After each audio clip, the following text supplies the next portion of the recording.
looks like Doja Cat is one of Dr. Luke's latest victims. He is being accused of ripping off Doja Cat and her hard work.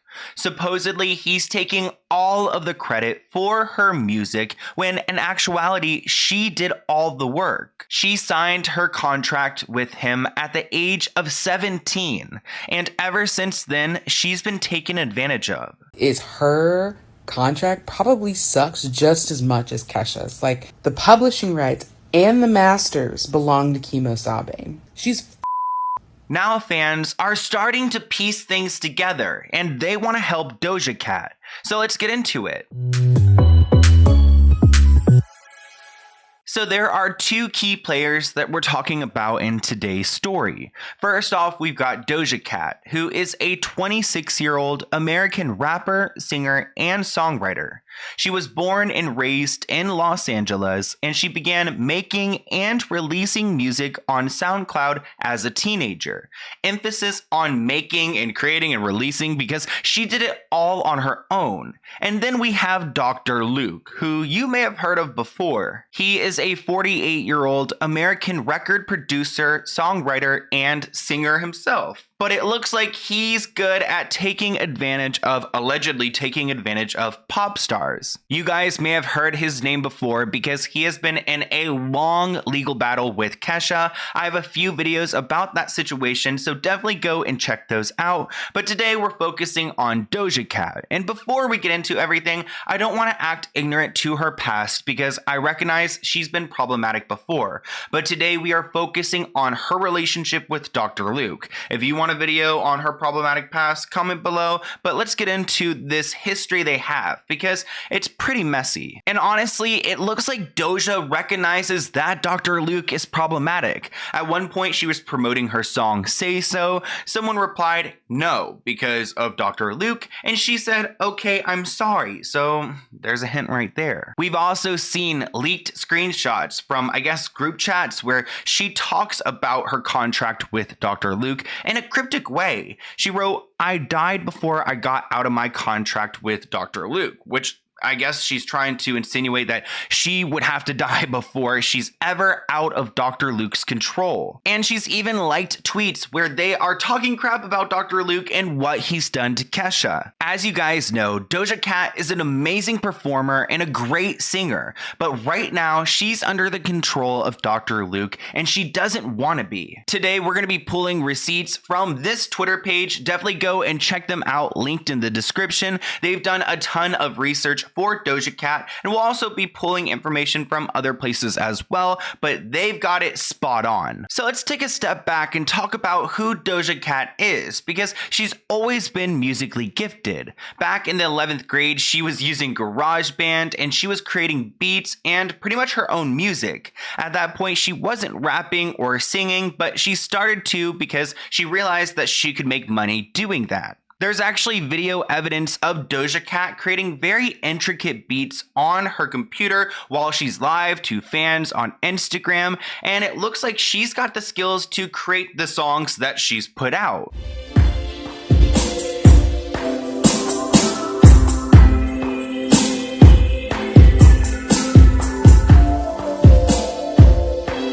So then comes 2013 and Doja Cat signs a multi-record deal with Dr. Luke. This was in July of 2013, so a full year before Kesha ever really spoke out, at least publicly. So we didn't know the monster that is Dr. Luke. And we know that she was signing with Dr. Luke back then because a producer named Yeti Beats posted a photo of her talking about getting her signed. And of course, we now know that she is signed with Dr. Luke. So now let's get into the stealing, the alleged stealing, because fans are mad because, of course, Doja Cat is a creative person. She's an artist, but why isn't she getting any credit on her album Planet Her? Doja Cat pretty much live streamed half of the songs that she put out on the album, showing herself making the beats and really being involved. So where's her credit? And if you guys don't know how the music industry works, the song credits is where the real money is at. That's where you make the money. That's why the artists like to be part of their,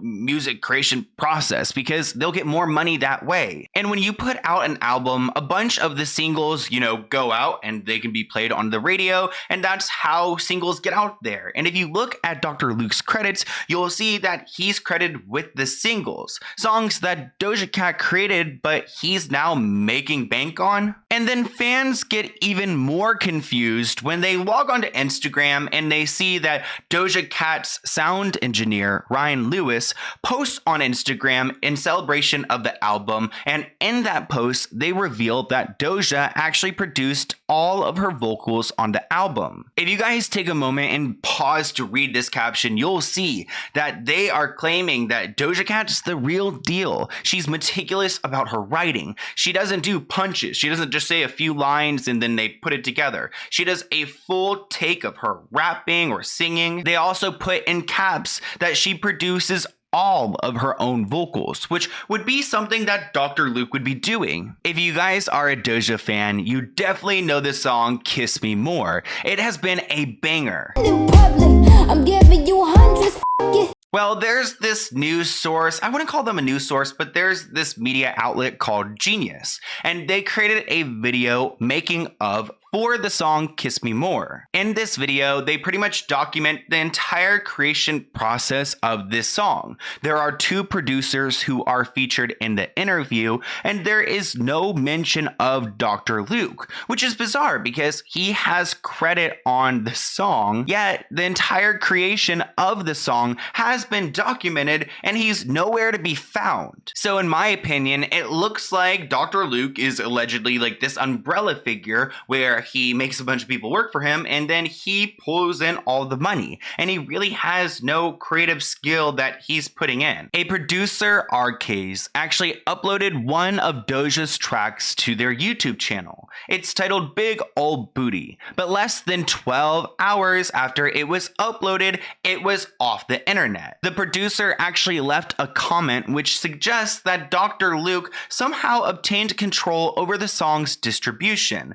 despite not being involved in production. So now he's taking ownership of other songs that he's not even producing because it has Doja Cat in it, truly owning who she is and her brand and her creativity. In addition to Dr. Luke's lawsuit with Kesha, he's actually being sued himself. And of course, it's all over the stuff we're talking about today, over royalties and disputing money because he's not paying people who should have been paid. There's also another lawsuit between J Cash and Ammo, and they are supposedly suing Dr. Luke for breaching contract, probably because they didn't get paid the money they were promised. So there's obviously something really sleazy about this guy. And as I was doing research for a Kesha video, I came across something really interesting that I wanted to bring up in this video. So pretty much Dr. Luke is claiming that Kesha lost him almost $50 million. And because of this accusation, we need experts to go back and really calculate how much money he's made. And Kesha's experts actually looked at his track record and they had something interesting to say. Pretty much they claimed that Max Martin is the person responsible for Dr. Luke's success and that he played a role on 70% of Dr. Luke's top 20 songs. So over half of his top songs weren't even done by him, but were done by pop super producer Max Martin, which Max Martin is really talented, but is Dr. Luke, because it looks like he just used Max Martin to exploit him for his producing abilities and then put his name on it. So is this guy stealing work from people and just forcing them to put his name onto the track so that he could get his cut of the cake? And I feel like he's overworking these people to produce these albums and this music so he can get more, and more. And we've seen Doja Cat rant online about being overworked. In this tweet, Doja shared, "I'm just tired and I don't want to do anything. I'm not happy. I'm done saying yes to mother effers because I can't even have a week to just chill. I'm never not working. I'm effing tired. Alex is getting old. He's 68 years old and I can't be there for him.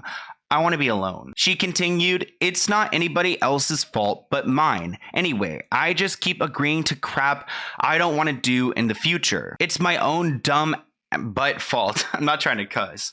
And then I'm too tired to put any effort into this crap because I'm so run down from everything else. I don't care anymore, man, which this is so sad to hear. We see Doja Cat out here on stage performing, looking amazing, sounding even better, and it's hard to think that she's sad under all of that because she should be thriving right now. This is the best time in her life. She should be the boss of her own career, but that's not how Hollywood works. They take people who are young and vulnerable and then they give them, funding to become this big celebrity. And when they are this big celebrity, they start realizing, wait, hold up, my contract was screwed. And I actually want to play a TikTok for you guys. And this woman is going to describe a little bit about Doja Cat's contract and the process. I want to link her TikTok below, so definitely go and check her out, but go ahead and watch it here. So I'm pretty sure everybody knows that Doja Cat is signed to Dr. Luke's label, Kemosabe Records on RCA, but I feel like what people don't realize is her contract probably sucks just as much as Kesha's. I need you to understand, she signed it at 17.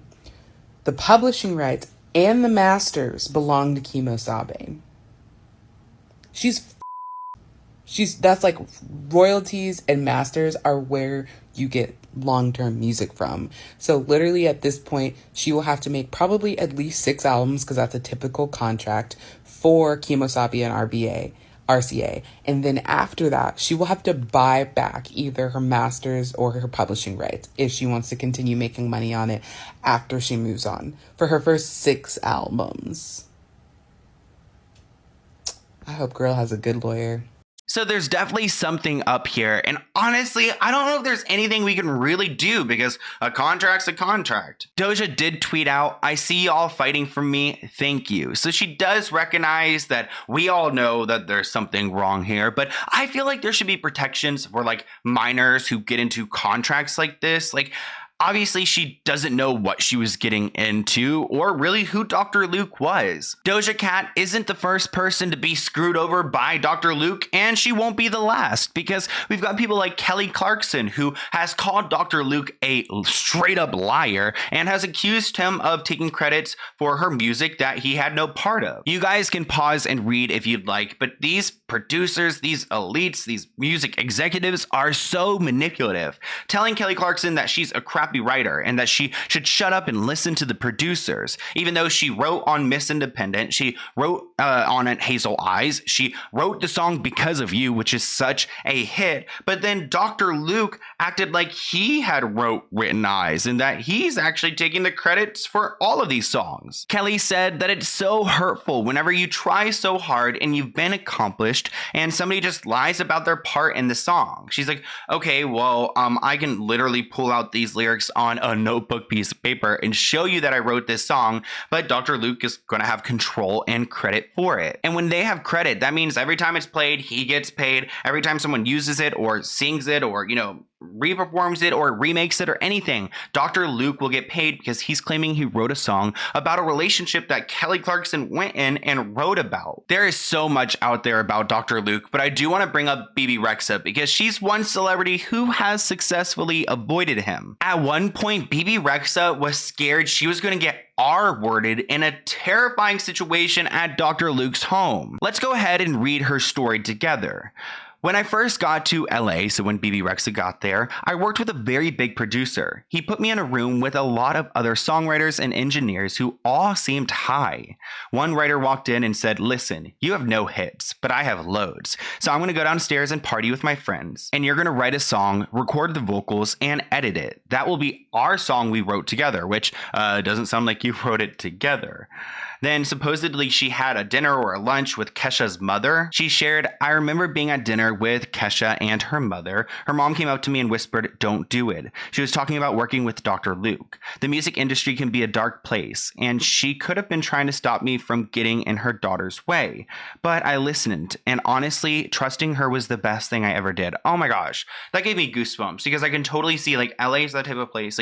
Don't go with Dr. Luke, whatever. And maybe, I don't know, she interpreted that as, you know, Kesha's just trying to get all the fame and don't go work with this great producer because he'll make you a big hit. But really, Kesha and Phoebe were acting from a place of love and caring and truly gave BB a honest warning. Don't work with this guy. And I'm glad sometime later she realizes that was a true and honest warning and that she's happy to not have worked with this guy. So that was a lot. And honestly, this is just the beginning of, you know, us talking about Dr. Luke. There's still a lot more out there that I didn't bring up today. And if you have anything you want me to talk about in regards to Dr. Luke or anything else, here is my email. But this guy's really problematic. And we've been talking about Kesha's situation here. We'll talk about Doja's and anyone else who has gone through experiences with this man. Everything I've talked about in today's video is documented and it's out there. So there's nothing that he can come and sue me for. Just wanted to leave that in there for the lawyers to check out. But let's go ahead and open this P.O. Box package item. If you guys ever have a small business or anything you'd like to try to promote on my channel, you guys know I grew up with my dad and he had a small business, and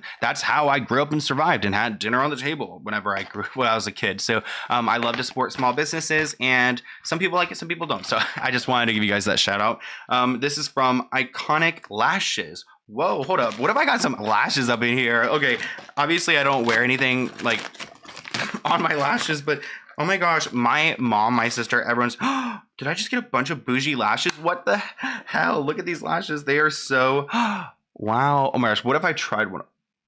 I can't. Okay.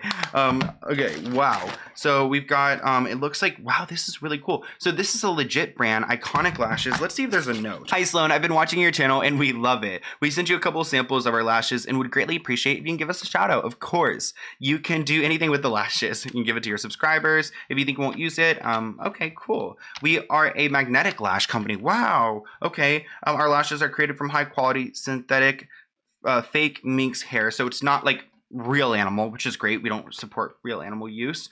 Each lash has over 60 uses and it's cut to fit most eye shapes, can be easily cut if needed, and comes with 2 sets of anchors to extra hold. Oh, to hold with the eyeliner, I guess, because it is magnetic. Our eyeliner is paraben and latex free, so it won't irritate it. Wow. Iconic Lashes, thank you so much. And you can get 30% off if you send them a DM on Instagram. So everything will be listed below. That's awesome that you have this brand, and everything is so legit. So let's check it out. So we got a lot of lashes here. Right here are some pretty like more simple ones. I don't know if these are like individuals or something, but the packaging is really good. And I love a good like eyelash brand. I've never had eyelashes sent to me. This right here, I'm not entirely sure. I'm assuming this is like a mascara or something. Wow. Okay, iPhone packaging. Let's see what's in here. So I think it is, oh no, I think this is like what you put it on. So that's like the magnetic like liner that you would put on, and then you would stick your lashes on. And then we've got these right here, which look I love them. Guys, I'm sorry, but I think about Furbies when I see these. Like, you know, Furbies, I was obsessed with them as a kid. They have these like lashes, and now every girl nowadays has the Furby lashes. Like, honestly, there needs to be like, you need to have one of these called the Furby, just like as the name. I'm just kidding. I'm not trying to tell you how to run your business, but if I had an eyelash brand, it would be like those Furby bird things. And then here is one more set. Oh, these are so cool. Oh, and you can see like how, I guess these are like magnetic. Oh my gosh, that's so weird. That's cool though. You just literally stick it on and pull it right off. Cool. Well, thank you so much, Iconic Lashes. I'm so excited for your brand. It seems really legit. So if you Instagram DM them, I think you get 30% off. So go and check them out. Everything's listed below, and I'll see you guys in a new video. Bye, guys.